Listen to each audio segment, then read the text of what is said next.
Grid is a wireless system that will fundamentally turn every single appliance in your home into the equivalent of a transmitting cell phone. That's every computer, every television, every furnace, every air conditioner, every coffee machine, every printer, every single appliance that you have in your house will eventually, in a smart grid, have an antenna that's embedded into it that will transmit your usage data to a smart meter on the outside of your home that will then transmit your usage data to another tower receiving a usage signal that will then go to the utility company for supposedly billing purposes. Not all signals will just be about your individual use. There will be aggregate meters that will bounce signal from house to house to house within a neighborhood that will then accumulate all of the usage data that will transmit that to the utility company. Now, what that will do is that the end metering system that is transmitting all of that data will be firing an RF signal at many, many times a second, which will increase the average homeowner's radio frequency radiation exposure exponentially. The big game changer is that 5G will use much higher frequency bands than previously thought viable for mobile broadband and other applications. Such millimeter wave signals have physical properties that are both a limitation and a strength. They tend to travel best in narrow and straight lines, and they do not go through physical objects as well.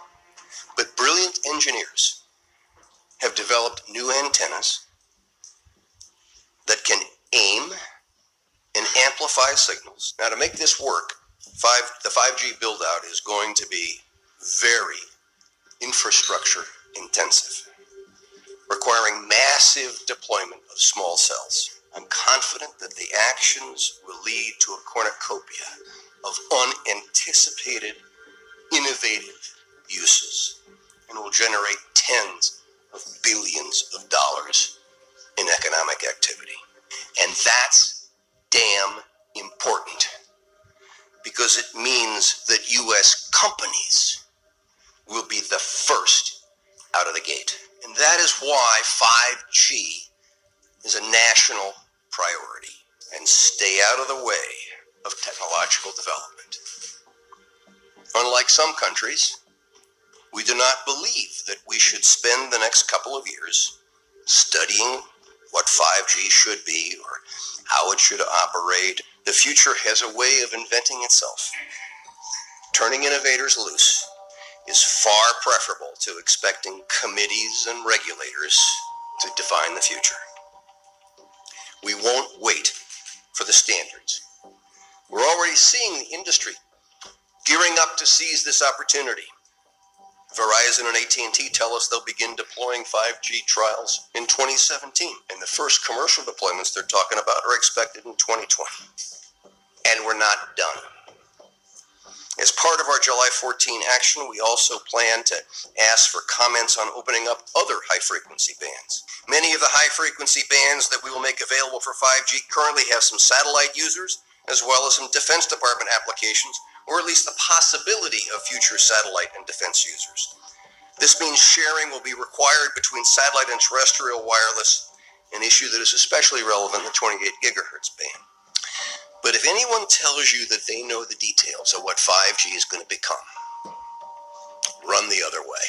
If something can be connected, it will be connected. Hundreds of billions of microchips connected in products from pill bottles to plant waterers. We must reject the notion that the 5G future will be the sole provenance of urban areas. The 5G revolution will touch all corners of our country. A lot more antenna siting decisions by local governments, and tightened our shot clock for siting application reviews. America's local governments will play an important role in determining how we fulfill this national priority. You can be sure of only one thing. The biggest Internet of Things application has yet to be imagined. Tens of billions of dollars in economic activity.